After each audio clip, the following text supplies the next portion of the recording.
Hello everyone, Loremaster of Sotek here, and man, it's here. We got info, and I apologize that I'm late getting to it. As you can tell, I look like a homeless person because I've been down in a cave working on something that y'all will see in the future, but I have emerged into the sunlight, or the nightlight, whatever time of the day it is now, and I want to talk about this. Total War Warhammer Immortal Empires. We've got a behind the scenes exclusive that's not at all exclusive, from Creative Assembly. So let's go ahead and check out the article. I have not read it yet. I literally have, like I said, I've been quite busy. So I am just now getting around to this, and let's not waste any time and hop right into it. So Immortal Empires is easily the most anticipated game mode coming to Total War Warhammer 3 and represents the world-encompassing vision we've been working towards since first partnering with Games Workshop nearly a decade ago. The combined battlefield brings everything we built throughout the Total War Warhammer series into Warhammer 3, including races, factions, units, and legendary lords, all of which find their home on a massive battlefield that spans the Warhammer world. Whew, that gets me going. That gets me going. In every respect, it's the most ambitious project and hands down the most complicated one we've ever attempted, and we're thrilled to begin sharing more about the game mode now and in the weeks to come. For all of you looking to get your hands on Immortal Empires, we're aiming to roll out the beta version of the game mode this August. Don't worry, we'll explain what we mean by beta. All right, so what's new in Immortal Empires? Access to all 86 legendary lords from all three Total War Warhammer titles. Son, are we League of Legends now? We got almost like 100 champions in this shit. 86 legendary lords. That's good, man. That's good. That's some good stuff. I'm pleased as a peach. Be'lakor is now a legendary lord with his own faction. You're welcome. I'm going to pretend that my complaining was the sole complaining that accomplished that mission. No one else's. Mine. I'm taking full credit. Dedicated factions for a number of the older legendary lords, including Grombrindal, Helmengorst, and Volkmar the Grim. So no more repeat factions. Not a single repeat faction in the entire game. Amazing. That's so exciting. New starting locations for 29 legendary lords. Man, I feel like they are quite honestly coming out here and being like, okay, we're gonna take every single wish that the community's ever had, and we're gonna try to do it. We're gonna try and make the whole thing work. We're gonna try and make every single damn wish that all of these nerds have been making for the last almost decade come true, and I'm so excited to see it. Improved personal faction mechanics for a selection of the older legendary lords, such as Volkmar the Grim. Yeah, can we include lizardmen in that? Can I get maybe a Nakai rework, or maybe a Tehinawan improvement, and just squeeze in there a little bit? Maybe make Quick Head Ticker a little more exciting. I don't know. But that is really exciting to see that some of the older characters are going to get some love, because many of them are very, very standard. So it'll be nice to see them get updated a bit. A new Sea Lanes feature, which will allow you to move armies between distant lands and continents from one side of the map to the other without leapfrogging them all the way across the map. Hey, that's great. So I think one of the things that can kind of confirm for us is that it's not a globe. You know, it's not as you move, the world like rotates and you're able to just keep going forever. I imagine it's going to be like a flat Earth situation where you have a box, but when you get to the edge of the box, you can go to the other side somehow. So that'll apparently be the Sea Lanes, which I'm interested to see how they're going to do that. I wonder if there's going to be anything besides the Sea Lanes, like if they might have like the paths of the old ones, which the paths of the old ones were kind of like a little bit of a teleporting system. But then again, that the paths of the old ones is basically represented by Oxyodal's campaign. So yeah. New dynamic in-game scenarios Randomized mid to late game challenges we're introducing to challenge the late game steamroll, where the player is so powerful that there's little to no challenge left and less of a reason to complete the campaign. Think greenskin invasions or resurgences of the undead. Holy shit. That sounds... Ooh, that sounds tasty.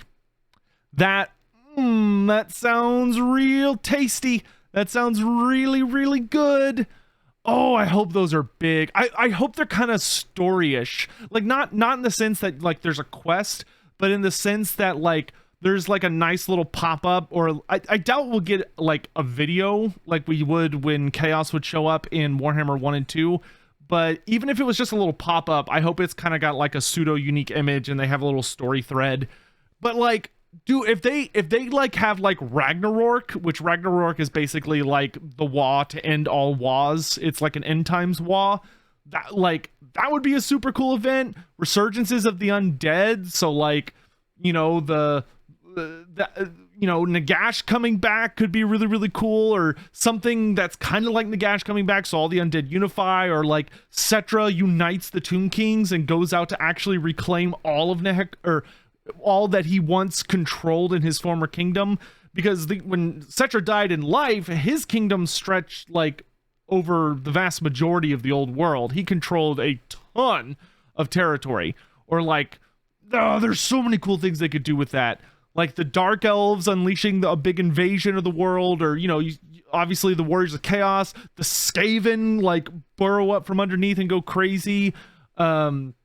Maybe like the Empire finally like marches out to end threats if like you're playing one of the bad guys. You know, it's like the Empire finally unifies under Karl Franz, or the dwarfs decide that you have a grudge against them and that enough is enough and they've come to put you down. There's so many cool things they could do with that. The Lizardmen finally like leave Lustria and go on a rampage to wipe out all the races that are not part of the Great Plan. Oh man, that sounds cool. I really hope they're able to do some really interesting things with that. Revamped victory conditions. Most players don't end up finishing campaigns, and we want to give them better reasons and a greater level of satisfaction for doing so. As such, we are simplifying the victory requirements into more meaningful objectives while avoiding any arbitrary playstyle requirements. Okay, I don't know exactly what that means yet, but I'll be interested to see how it works. I wonder if that means that they're simplifying them in the sense that it's not going to be like, oh, you're playing Beastmen, so you need to raid for the X amount of value, and then you need to destroy these factions, and then you need to raise this amount of settlements, and you need to have enough chaos corruption in these provinces. And like, instead simplifying it down to like, kill these people or do this. I do hope they still kind of have like a storyish win condition for people that want that, but then again, as long as we get like the chapters that you would have in Warhammer 2, where you would play through like there was a story campaign sort of there. It was just you had to look for it. Corruption rework. Players will have new tools for spreading or reducing corruption through more active usage of their armies. Small amounts of natural reduction will also be available to uncorrupted factions. Hey, that's great. Corruption was probably one of the biggest complaints in Warhammer 3 with its like base systems, so that is awesome. I hope that corruption will continue to be made more interesting and more engaging. 8-player multiplayer campaigns. Oh boy. As a bonus, only the host of an Immortal Empires multiplayer campaign needs to own all 3 games. Friends who only own Warhammer 3 will still be able to join the campaign, though their legendary lore choices will naturally be limited to the ones they own. Hey, that's awesome. So if you only own Warhammer 3, or you got it through like Xbox Game Pass or something like that, hey, that's awesome. That means you can still play. I will say, Creative Assembly, I love you guys. Y'all are doing great stuff. And this probably needs to be a video on its own. If Creative Assembly is being honest and genuinely wants people to do the 8-player multiplayer, y'all need to buck up and get servers. Like, y'all need to have dedicated multiplayer servers. It's kind of becoming a slowly bigger issue as the multiplayer is ramping up. I've been watching a lot of the tournaments lately, and it's noticeable. it's noticeable that we need multiplayer servers just for like one-on-one games, but I can't imagine trying to do more than 2 people in an Immortal Empires campaign if this thing's going to be as big as I think it's going to be, as big as it seems like it's going to be. Like, this thing sounds like it's going to be huge, and trying to like connect that without there being a dedicated server doing a lot of the heavy lifting for the connection, it's not going to be possible to do an 8-player campaign unless you're having a LAN party. So, I mean, y'all are gonna have to buck up, dudes. You're gonna have to kind of bite the bullet on that if you want the multiplayer to be successful. But let's save that topic for another time. Why we're calling it a beta. When Immortal Empires arrives this August, you'll notice that it initially appears with a beta tag until such time as we feel it no longer applies. When we first mentioned this earlier, we noticed some concerns being raised by people that I'm not going to comment on because, man, there are some people that put some really stupid bad faith arguments out there. Will Immortal Empires be finished when it launches? Will it be implemented in smaller parts over time? How long do I have to wait until it's fully playable?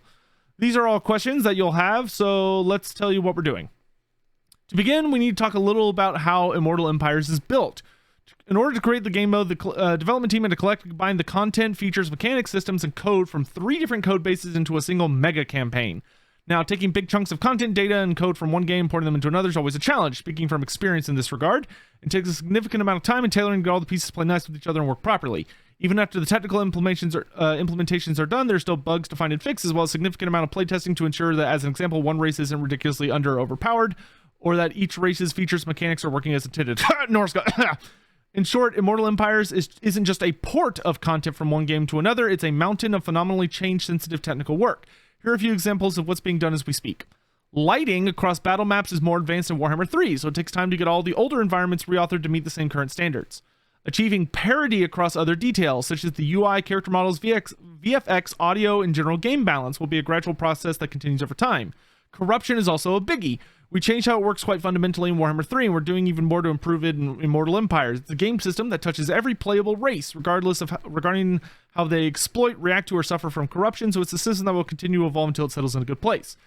These are just a few of the more visible items that we have to contend with, and there are many, many more that could be a blog or, frankly, a novel of their own. Honestly, I would love for them to release, like, a book talking about the development of Immortal Empires after the fact. That would be a really interesting read, I think. Anyway, it won't be the final finished product on day 1, just as Mortal Empires wasn't as its launch in Warhammer 2. Ultimately, this entire 3-game project won't truly be complete for years to come, which is why we're initially launching it under the banner of a beta. It's worth noting that it won't be an opt-in beta. We'll add it right into the main game for Warhammer 3, which means it won't divide the player base across separate versions. Great. Immortal Empires, day 1. What will it be like? In August. Oh, August. At present, and there are people thinking it was going to be September or later. August. Oh, man. We're so close. We're so close. At present, our aim is for the mode to be fully content complete in terms of available races, factions, legendary lords, units, and geography, as well as all the extra features and improvements noted in the What's New section above. You'll be able to start a full sandbox campaign to play and conquer however you wish, use any legendary lord accessible based on your game ownership from any of the 3 games, or experiment with the older legendary lords benefiting from their revamp, especially Helmengorst, my favorite. Should have been Dieter Hellschnitt. Given the sheer scale of the project, there are bound to be some visual and technical bugs, and we'll be providing a list of known issues when Immortal Empires does go live. Nevertheless, we're confident the game mode will be massive, packed with content, functional, and fun on day 1. The moment the Immortal Empire beta goes live, its life truly begins. In the years to come, we'll be continue honing and improving it, adding new features and improving existing ones, and introducing new content to help it grow over time. Oh, look at that, Demons versus Lizardmen. Guys, I've been waiting 20 years to see this, to see my Lizardmen throw down with the Demons of Chaos in a live action format. I have been waiting for 20 years. Oh, and it's finally here. Oh, man. I'm trying not to be cringe, I guess, but I cannot express to you all how excited I am for Immortal Empires. I genuinely do not have the language to express how deeply excited and hopeful I am for this. which I'll get into a little bit more at the end of the video. Throughout this process, we'll want to hear from you about what you like and, yes, what you don't. We want to understand your impressions on things like the balance between factions, trends you're spotting across the campaigns you play, or anything that just rubs you the wrong way. We'll set up dedicated feedback channels for you to provide your thoughts, and we'll also be keeping a keen eye on popular communities, hangouts like the Total War subreddit. Oh, great. I feel bad for whoever's job that is. Major patches will still arrive alongside new content packs as they did in Warhammer 2, but we'll also be releasing interim patches between content packs as well. When we start seeing trends around certain topics and features in Immortal Empires, I would guess something like the Order Tide being a problem, we'll bring those items to the forefront of the queue and react to your feedback as quickly as efficiently as we're able. With all that in mind, when the Immortal Empires beta goes live, the best approach is to consider this Phase 1. It'll be the most enormous and very strategic sandbox we've ever created, with all the content you expect and more, and we know it'll only get better over time. More to come, so stay tuned for more about Immortal Empires and all the cool stuff coming to Total War Warhammer 3. Gotta say, I'm pretty excited. I am extremely excited. I have never doubted, never doubted for a moment that Immortal Empires is gonna be something special. And it's going to be the fulfillment of a childhood dream and give the Warhammer fantasy community something that they will be able to hold on to for, frankly, the rest of our lives. I honestly think. You know, especially nowadays, you know, it's not a secret that, you know, fantasy is still in kind of a weird place. You know, we're still technically a dead universe until Warhammer the Old World releases, and 40K will always be the kind of more beloved child, even if it totally doesn't deserve it. But I am super excited about this. I cannot be more pleased with this announcement. I really hope that this puts to bed a lot of the concerns. I swear to God, if I see someone in the comment section, it's a dead game. It's a dead game. They've abandoned us. God, stupid motherfuckers. That's been such a stupid thing to say from the very beginning. But nonetheless, we're nearly there, guys. And I can't wait to see it and to experience it with you all. And I don't even know where to start. Like, where do you start with 86 freaking campaigns? Ugh.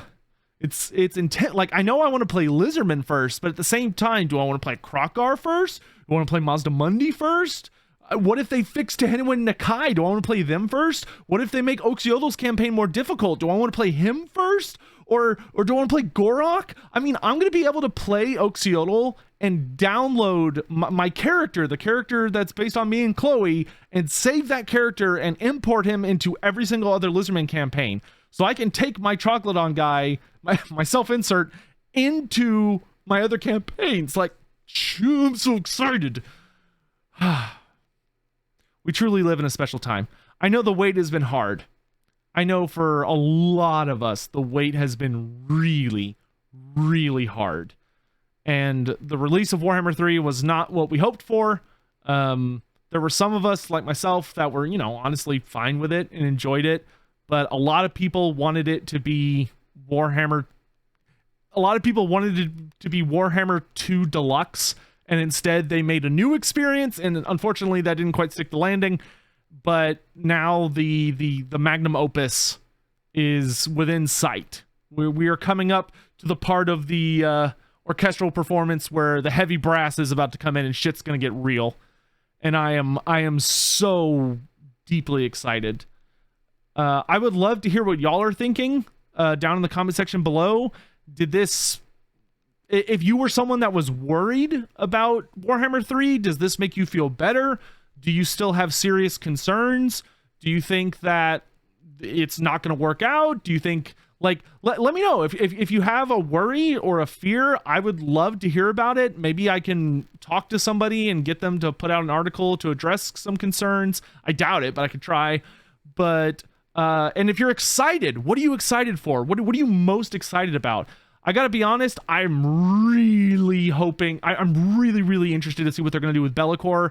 I really hope Be'lakor is a Demons of Chaos campaign, so that instead of playing Daniel, which, like, Daniel's cool, don't get me wrong, but he doesn't have a tech tree, he doesn't have, like, unholy manifestations, and his campaign is just kind of like, if you're not super dedicated to the whole thing of, like, customizing and building a character, his campaign kind of falls flat really fast.